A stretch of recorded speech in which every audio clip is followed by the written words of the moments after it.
Hello everyone. आज जो start कर रहे हैं माइटोकॉन्ड्रिया स्टार्ट कर रहे हैं। माइटोकॉन्ड्रिया से पहले हम एंडो मेमोरी सिस्टम डिस्कस किया है, प्लाज्मा भी डिस्कस किया है, और मोस्ट ऑफ द टॉपिक जो cell the unit of life chapter 11 class biology का उसमें हम डिस्कस कर चुके हैं इससे पहले।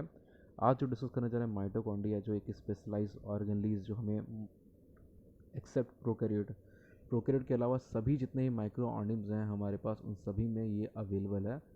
सिर्फ जो हमारे पास प्रोकैरियोट्स हैं उनमें अवेलेबल नहीं है। वहाँ पे हमें मिलता है कि मीजोजोम एक स्ट्रक्चर मिलता है जिसकी हम समझते हैं कि वो हेल्प करता है हमारी बैक्टीरियाज में डीएनए रेप्लिकेशन में, उसके साथ रेस्पिरेशन में बहुत सारे फंक्शन वो परफॉर्म करता है। एक फोल्डिंग स्ट्रक्चर्स प्रेजेंट है वहाँ पे। लेकिन यहाँ जो डिस्कस करने जा रहे हैं हम यूकैरियोटिक सेल्स की बात कर रहे हैं। यूकैरियोटिक और मेनली एरोबिक सेल्स। यूकैरियोटिक और एरोबिक सेल्स जो हैं जो ऑक्सीडेटिव फॉस्फोराइलेशन परफॉर्म करते हैं या ऑक्सीजन की प्रेजेंस में सर्वाइव करने वाले ऑर्गेनिज्म, उन सभी में माइटोकॉन्ड्रिया बहुत हाई अमाउंट में या लेस अमाउंट में मिलता है। कुछ में हाई अमाउंट में होता है, कुछ में लेस अमाउंट में होता है। जो या डिस्ट्रीब्यूशन इसका जो है वो डिपेंड करता है कि कौन सा सेल है, कहाँ पे लोकेशन है उसकी, उसके अकॉर्डिंग इसका डिस्ट्रीब्यूशन भी हमें देखने को मिलता है। फर्स्ट हम स्टार्ट करते हैं माइटोकॉन्ड्रिया से। और माइटोकॉन्ड्रिया में सबसे पहले हमने देखा कि हमें इंट्रोडक्शन गिवन है कि एक्चुअल माइटोकॉन्ड्रिया है क्या। तो इंट्रोडक्शन में देखते हैं क्या है। हम देखते हैं ये है कि माइटोकॉन्ड्रिया जो है एक ग्रीक वर्ड से फॉर्म हुआ है, जो माइटो और कॉन्ड्रियन, माइटो और कॉन्ड्रियन दो डिफरेंट वर्ड्स हैं, उनको जो है मिला के हमारा बनाया गया थ्रेड ग्रेन्यूल्स। अगर हम ऑब्जर्व करेंगे माइक्रोस्कोप या इलेक्ट्रॉन माइक्रोस्कोप में ऑब्जर्व करेंगे, लाइट माइक्रोस्कोप में तो एक डॉट लाइक इसको दिखाई पड़ता है, लेकिन इलेक्ट्रॉन माइक्रोस्कोप में देखेंगे जब हम, तो हमें ये थ्रेड लाइक ग्रेनुलर स्ट्रक्चर दिखाई पड़ेगा। और इसीलिए जो इसका नेम क्या पड़ा, माइटोकॉन्ड्रिया पड़ा। The mitochondria are granular cytoplasmic organelle. तो क्या है, ग्रेनुलर साइटोप्लाज्मिक ऑर्गेनली है। उसके साथ साथ यहाँ पे एक और पॉइंट हमें गिवन है जो कि बता क्या रहा है, are present in all aerobic cells of higher animals. जितने भी एरोबिक सेल्स हैं, हायर एनिमल्स हैं या प्लांट्स हैं, उन सभी में मिलेगा। चाहे प्लांट की बात करें, चाहे एनिमल की बात करें, चाहे एल्गी की बात करें, उनसे ही मिलेगा। सर्टेन माइक्रो ऑर्गेनिम्स, कुछ माइक्रो ऑर्गेनिम्स हैं including algae, protozoa and fungi, they also have mitochondria because they also depend on oxygen for their respiration. और वो भी क्या है, एरोबिक है, तो इनको भी चाहिए होगा क्या, माइटोकॉन्ड्रिया। क्यों, माइटोकॉन्ड्रिया क्या करेगा, ऑक्सीडेटिव फॉस्फोराइलेशन करेगा, और जो ऑक्सीजन है उसको यूटिलाइज करके एटीपी फॉर्म करेगा। और एटीपी फॉर्मेशन क्यों नीड क्यों है, क्योंकि एटीपी क्या है, एनर्जी करेंसी है। और वो एनर्जी करेंसी जब इन्हें मिलेगा तभी जब ये जो है सर्वाइव कर पाएंगे, क्योंकि बिना एनर्जी के सर्वाइवल इम्पॉसिबल है। They are absent in bacterial cell. तो ये क्या है, जो भी प्रोकैरियोटिक सेल्स है, चाहे हम बैक्टीरिया की बात करें, साइनोबैक्टीरिया की बात करें, आर्कीबैक्टीरिया, या हम बात करें माइकोप्लाज्म की, इन सभी में हमें ये नहीं मिलेंगे। अब बात आती है हम इन्हें ऑब्जर्व कैसे करें। इनको हम ऑब्जर्व कैसे करें, तो इनको ऑब्जर्व करने के लिए हमारे पास एक डाई अवेलेबल है, that is known as Janus green. Janus green dye जो है उससे हम इनको स्टेन करते हैं। स्टेन करके stain living mitochondria greenish blue due to its action with cytochromic oxidase. तो साइटोक्रोम ऑक्सीडेज जो है उसको ईजिली आइडेंटिफाई कर लेता है ये जेनस ग्रीन जो है। और जब ये आइडेंटिफाई कर लेता है और एकदम जो है उस पर स्टेन आ जाता है, तो हमें जो है एक डॉट लाइक स्ट्रक्चर दिखाई पड़ेगा, ग्रीनिश ब्लू स्ट्रक्चर जो है दिखाई पड़ेगा सेल के अंदर। और जहाँ जहाँ ग्रीनिश ब्लू स्ट्रक्चर दिखाई पड़ेंगे, वहाँ वहाँ हमारे जो है क्या है, हमारे माइटोकॉन्ड्रियाज लोकेटेड हैं। क्लियर। तो अब यहाँ पे जो इंट्रोडक्शन कंप्लीट हुआ हमारा, अब इसके बाद हम जो बात करते हैं हिस्टोरिकल बैकग्राउंड या इनके जो नेमिंग है, माइटोकॉन्ड्रिया कब किसने ऑब्जर्व किया, किसने नेम कॉइन किया, और क्या डिफरेंट टर्म्स यूज़ किया लोगों ने। तो यहाँ 3 डिफरेंट जो साइंटिस्ट हैं उनके बारे में मिलता है। एक कॉलिकर के बारे में, बेंडा एंड एल्थमैन। तीनों जो हैं हमारे रिलेटेड हैं किससे, माइटोकॉन्ड्रिया से। माइटोकॉन्ड्रिया को सबसे पहले देखने वाले कौन थे, कॉलिकर थे। कॉलिकर जो हैं 1850 में सबसे पहले इन्होंने ऑब्जर्व किया था माइटोकॉन्ड्रिया का। तो ऑब्जर्व करने के बाद जो ऑब्जर्व कर लिया, बता दिया एक बॉडी प्रेजेंट है, लेकिन उसका नाम क्या है वो नहीं दिया उन्होंने, वो किसने दिया, वो दिया बेंडा ने। तो बेंडा ने इनका नेम दिया और कॉलिकर ने इसे आइडेंटिफाई किया। और इसको जो नेम है बायोब्लास्ट जो है, ये माइटोकॉन्ड्रिया तो बेंडा ने दिया, लेकिन एक अनदर नेम बायोब्लास्ट जो है माइटोकॉन्ड्रिया के लिए यूज़ किया गया, और वो यूज़ किसने किया, एल्थमैन ने यूज़ किया। एल्थमैन जो है उन्होंने यूज़ किया था बायोब्लास्ट, सेम माइटोकॉन्ड्रिया के लिए, जो कि ऑर्गेनली है और most of the eukaryotic cell में मिलेगा, जो भी एरोबिक रेस्पिरेशन परफॉर्म करते हैं। नेक्स्ट हम बात करें यहाँ पे इनका डिस्ट्रीब्यूशन एंड लोकलाइजेशन। अब डिस्ट्रीब्यूशन जो है माइटोकॉन्ड्रिया डिपेंड करता है उस सेल का फंक्शन क्या है, सेल का फंक्शन क्या है, सेल लोकेट कहाँ है, उसके अकॉर्डिंग जो है वहाँ नंबर ऑफ माइटोकॉन्ड्रिया प्रेजेंट होंगे। जैसे फर्स्ट पॉइंट की बात करें हम, जैसे यहाँ पे हम सिर्फ फर्स्ट पॉइंट की बात करें तो फर्स्ट पॉइंट में हमें दिखता है क्या है, distribution and number of mitochondria. यहाँ पे क्या दिख रहा है, distribution and number of mitochondria depend on functional state of the cell, कि क्या उसका फंक्शनल स्टेट है, वो मसल सेल है, कार्डियक सेल है, ठीक, या जो है ब्लड सेल्स हैं। ब्लड सेल्स में तो वैसे आरबीसी में माइटोकॉन्ड्रिया होता नहीं, आरबीसी की बात करें वहाँ माइटोकॉन्ड्रिया होता नहीं।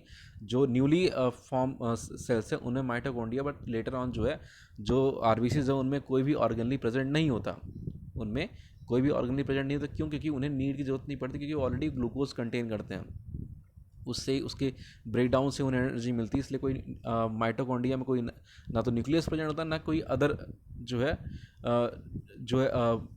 आरबीसी में ना कोई माइटोकॉन्ड्रिया नीड पड़ती है, ना ही न्यूक्लियस की नीड पड़ती है। क्यों? क्योंकि वो डायरेक्टली ग्लूकोज से ही नरिशमेंट कर लेते हैं अपना। अब जो है उसी से एटीपी, उसी के ब्रेकडाउन से एटीपी फॉर्म हो जाता है, माइटोकॉन्ड्रिया की नीड नहीं पड़ती। कैसे क्या? अभी एक चैप्टर है ग्लाइकोलाइसिस रेस्पिरेशन का एक पार्ट है, वहाँ पढ़ो, समझ में आएगा आपको क्यों माइटोकॉन्ड्रिया की नीड क्यों नहीं है। ठीक, तो उस वीडियो में मैं आपको एक्सप्लेन करूँगा ये चीज़, यहाँ नहीं कर रहा हूँ।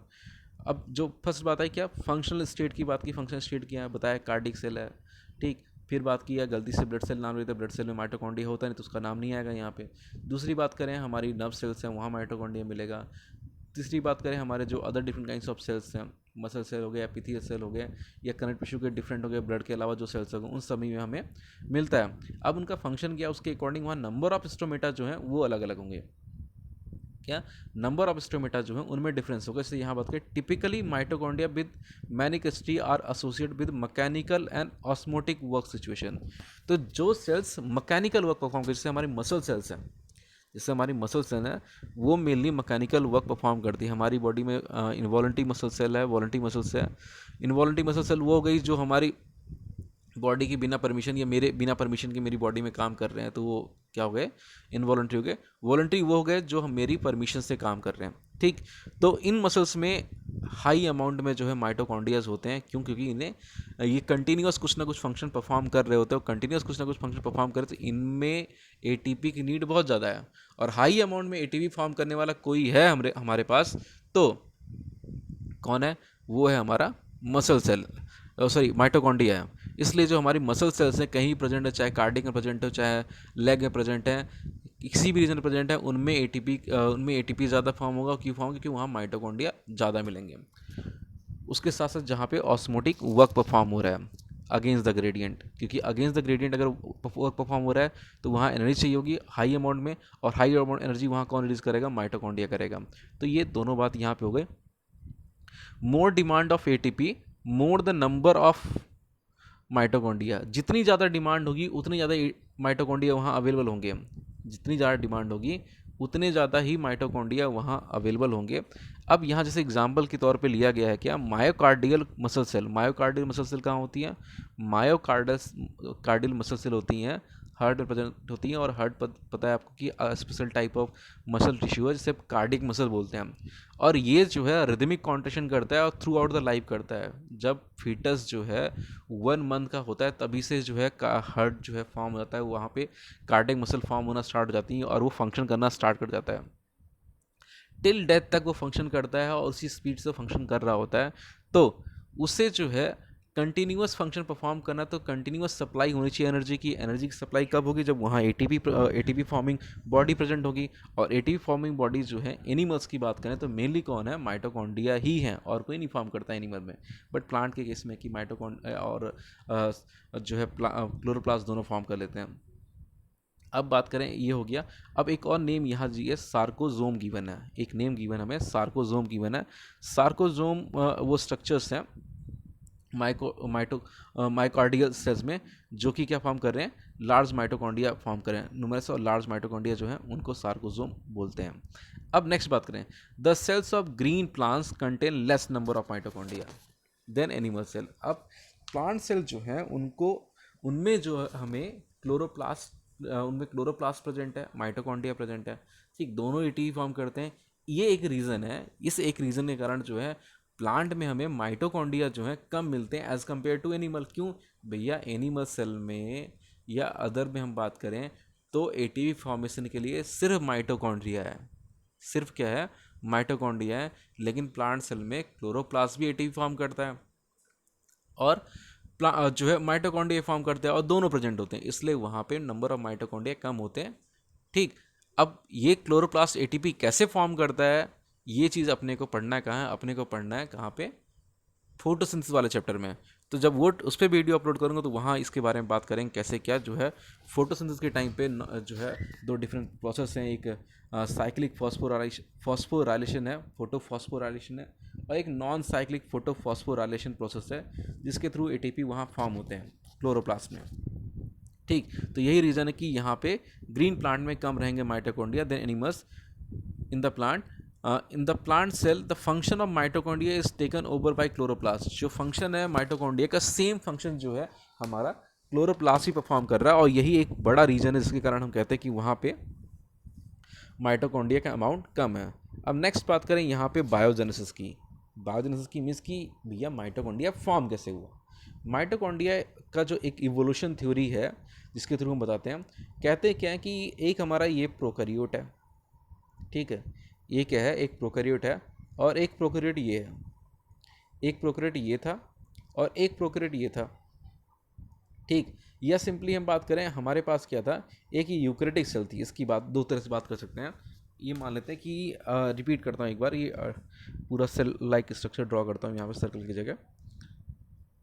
ये एक हमारे पास सेल है, कौन सा, यूकैरियोटिक सेल, सर्कुलर डीएनए आपको वो न्यूक्लियस दिखाई दे रहा है। फिर एक ये सेल है हमारे पास जहाँ पे ये प्रोकैरियोटिक सेल है, क्योंकि न्यूक्लियस जो जेनेटिक मटेरियल है मैंने आपको थ्रेड लाइक शो किया है।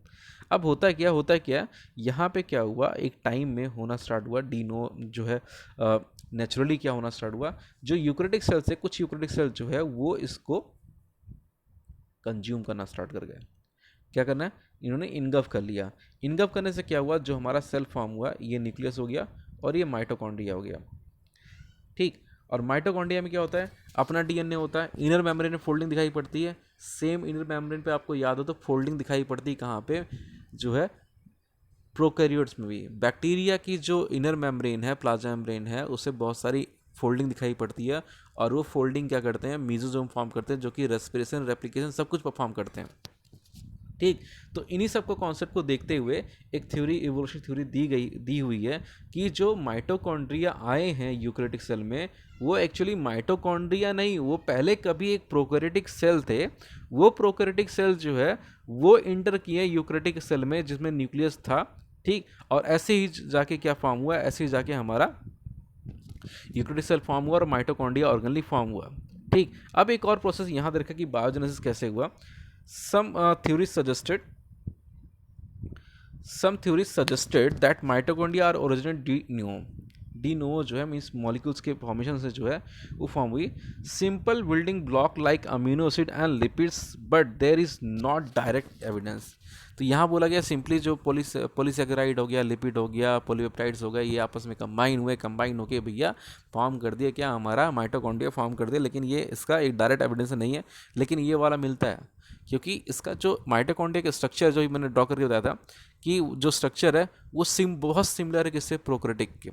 ठीक, यही रीज़न है कि जो है ये थ्योरी जो है बहुत ज़्यादा लोग जो है इस पर जो है ट्रस्ट करते हैं कि ऐसा हो सकता है, हुआ होगा। अब माइटोकॉन्ड्रिया एक सेल में आता है कैसे, क्योंकि सेल डिवाइड करता है, आई पढ़ेंगे भी आगे। Fission of mitochondria leads to the formation of 2 new mitochondria. जो फिशन है माइटोकॉन्ड्रिया का, उससे क्या होता है, 2 न्यू माइटोकॉन्ड्रिया फॉर्म होते हैं। कैसे, ये माइटोकॉन्ड्रिया हो गया, ये अंटो का फिशन जाएगा, मीन्स बाइनरी फिशन डिवीजन होगा, तो एक माइटोकॉन्ड्रिया ये फॉर्म हुआ, एक माइटोकॉन्ड्रिया ये फॉर्म हो गया। तो इस तरह जो है हमारा जो माइटोकॉन्ड्रिया फॉर्म होता है।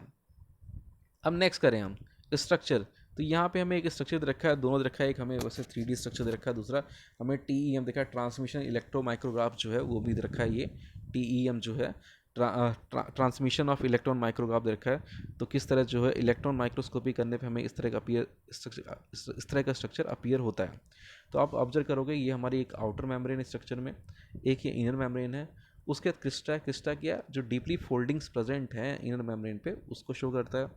अब ये जो डीपली फोल्डिंग है वहाँ पे क्या प्रेजेंट है, मैट्रिक्स प्रेजेंट है। मैट्रिक्स हमारा ये हो गया, यहाँ पे स्पेरिकल स्ट्रक्चर राइबोसोम मिलते हैं, स्पेरिकल स्ट्रक्चर जो है राइबोसोम वो भी देखने को मिलते हैं। उसके साथ साथ यहाँ पे इसका अपना ऑन डीएनए ही प्रेजेंट है, अपना ऑन डीएनए ही प्रेजेंट इसका। अब जैसे स्ट्रक्चर में हम बात करना स्टार्ट करें, जो डिटेल में डिस्कस करें नेक्स्ट पेज पे, तो स्ट्रक्चर में हमें क्या मिला, मेम्ब्रेन की बात करें तो मेम्ब्रेन हमें क्या मिलता है, मेम्ब्रेन जो है डबल मेम्ब्रेन है। माइटोकॉन्ड्रिया की जो मेम्ब्रेन है क्या है, डबल मेम्ब्रेन है, एक आउटर मेम्ब्रेन है, एक इनर मेम्ब्रेन है। आउटर मेम्ब्रेन जो है पोरस है और एक प्रोटीन कैरी कर रहा है, porin.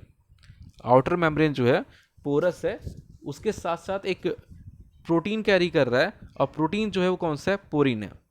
Outer membrane is permeable and permeable to all molecule, जितने ही मॉलिक्यूल उन सभी को ये परमिएबल है।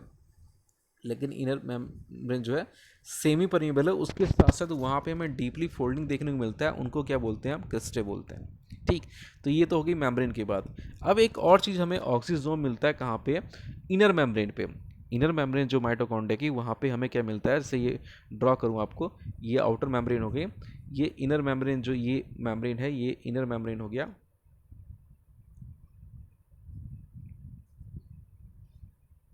इस तरह की फोल्डिंग जो है आपको इनर मेम्ब्रेन ऑब्जर्व होगी।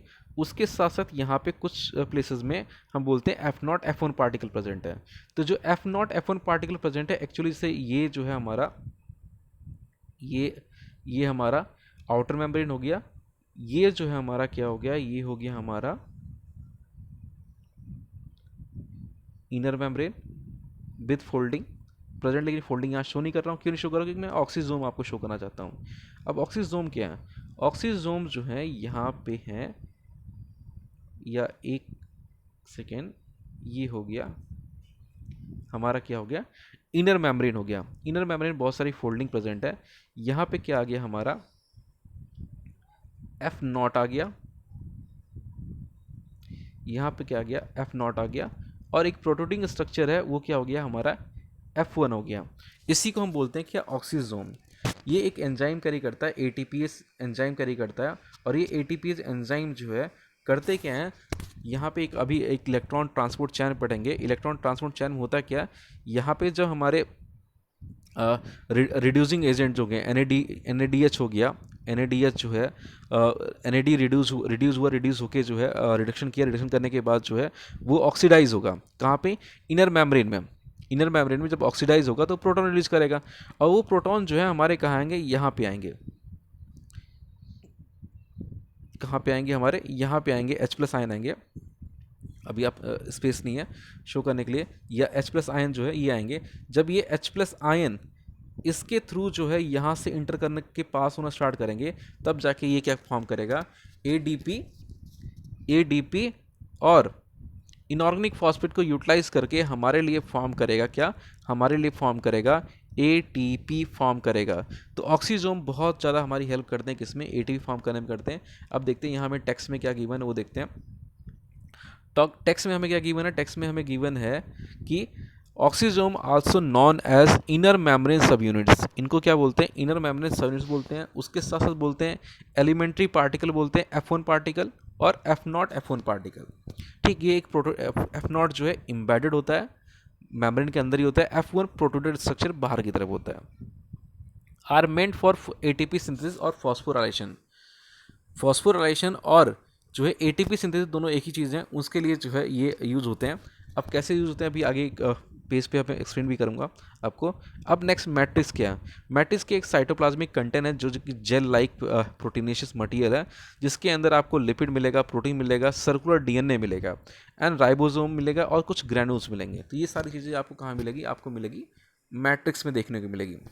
अब नेक्स्ट जो बात करें यहाँ पे हम स्ट्रक्चर के बाद इनके केमिकल कंपोजिशन की, तो केमिकल कंपोजिशन हमें देखने को ये मिलता है 65 to 70% जो है यहाँ DNA है, पूरा प्रोटीन है। 65 to 70% जो है पूरा का पूरा प्रोटीन है, 25 से 30% लिपिड है and 0.5% RNA and small amount of DNA मिलते हैं। ठीक, आरएनए क्यों मिल रहा है? आरएनए इसलिए मिल रहा है क्योंकि भैया जब डीएनए ट्रांसक्रिप्ट होगा इसका और ट्रांसलेट होकर प्रोटीन फॉर्म करे तो फॉर्म क्यों आरएनए फॉर्म होगा, तो आरएनए भी यहाँ मिलेगा आपको। ठीक, इससे पहले आपने आरएनए कहीं देखा होगा माइटोकॉन्ड्रियम, लेकिन आरएनए यहाँ मिल रहा है। कैसे मिल रहा है ये बात बताती मैंने आपको। Lipid content of mitochondria are compose of 90% phospholipid. ये जो लिपिड है यहाँ पे क्या होगा? फॉस्फोलिपिड होगा। दैट मीन्स क्या हो गया? प्लाज्मा मेम्ब्रेन का कॉन्स्टिट्यूएंट सेम हो गया, इंडोप्लाज्मिक रेटिकुलम का कंपोनेंट जो है सेम हो गया, मेम्ब्रेन का कंपोनेंट, और माइटोकॉन्ड्रिया के कंपोनेंट का भी सेम हो गया। इसका मतलब सब जो एक ही चीज़ से लगभग बन रही हैं। The inner membrane is rich in cardiolipin type of phospholipid which make this membrane impermeable. तो यहाँ पे क्या कार्डियोपिन एक काइंड ऑफ फॉस्फोलिपिड है वो कैरी कर रहे हैं, जिसके कारण ये क्या हो जाते हैं? ये इम्परमेबल हो जाते हैं। और इम्परमेबल के साथ सिलेक्टिवली परमेबल होते हैं। मीन्स इम्परमेबल नहीं होते, होंगे क्या? Selectively permeable. Mitochondria contain variety of ions like sodium, potassium, chlorine, AMP, adenosine monophosphate and so on. तो ये सारे बहुत सारे मिनरल्स और केमिकल कंपाउंड्स जो हैं माइटोकॉन्ड्रियल मैट्रिक्स में प्रेजेंट होते हैं। अब फंक्शन की बात करें तो फंक्शन एक ही है इसका। अगर हम बात करें, एक फंक्शन ये है कि जो है इसका यूज़ हम क्या करते हैं, इसका ये जो है यूज़ क्या होता है हमारे, यूज़ हमारे ये हो रहा है कि ये एटीपी सिंथेसिस करेगा। दूसरा इसका खुद का यूज़ ये है कि हम क्या करते हैं, माइटोकॉन्ड्रिया का यूज़ करते हैं डीएनए फिंगरप्रिंटिंग में। अब इसका क्या है? एटीपी फॉर्मेशन में है। इसका मेन यूज़ क्या है? एटीपी फॉर्मेशन में है। और एटीपी फॉर्म कैसे होगा ये रखा है यहाँ पे कि द एटीपी जो फॉर्म होगा, the adenosine and ribose sugar collectively constitute the nucleoside adenosine which having 1, 2 और 3 phosphate group AMP, ADP, ATP. अगर 1 है तो एएमपी होगा, 2 होगा तो 2 फॉस्फेट ग्रुप है तो एडीपी होगा, 3 होगा तो एटीपी। उसके अकॉर्डिंग नाम भी होगा adenosine monophosphate, adenosine diphosphate, adenosine triphosphate. अब ये फॉर्म कैसे होंगे? फॉर्म कैसे होते हैं? ATP last phosphorus is link with ATP, ADP. होता है क्या है यहाँ पे जो है ये हो गया एडीपी जो है 2 फॉस्फेट, इसका मतलब क्या है? ये एडीपी एडिशन डाइफॉस्फेट है, वो एक इनऑर्गेनिक फॉस्फेट के साथ बॉन्ड फॉर्म कर लेगा। ठीक, और कुछ एनर्जी यूटिलाइज होगी, 7300 कैलोरीज कुछ एनर्जी यूटिलाइज होगी, और फॉर्म क्या हो जाएगा हमारा? एटीपी फॉर्म हो जाएगा। क्लियर? और यही इसका फंक्शन है। अब नेक्स्ट बात करें हम जो है, वैसे नेक्स्ट सॉरी लास्ट पेज था हमारा, जो अदर पेज थे वो हमारे कंक्लूड हो गए। ठीक, क्योंकि मेन फंक्शन यही था, तो आगे जो फंक्शन है वो इंक्लूड नहीं किया मैंने, वो इसका और ही फंक्शंस हैं। इससे मिली हम बात करें इसका यूटिलाइज जो डीएनए फिंगरप्रिंटिंग में भी करते हैं। क्लियर? तो ये कंप्लीट हो गया। अब जो नेक्स्ट हम डिस्कस करेंगे, हम क्लोरोप्लास्ट डिस्कस करेंगे। ठीक, लार्जर व्यू पे डिस्कस तो करेंगे प्लास्टिड, लेकिन प्लास्टिड में मेनली जो डिस्कस करना है वो क्लोरोप्लास्ट डिस्कस करना है, और उसके बाद फिर न्यूक्लियस करेंगे। और न्यूक्लियस जो है इसका हमारा लास्ट टॉपिक होगा इस चैप्टर का, उसके साथ साथ हमारा ये चैप्टर भी कंप्लीट हो जाएगा। तो अब यहीं पे एंड कर रहे हैं, और ये जो है टॉपिक कंप्लीट हुआ हमारा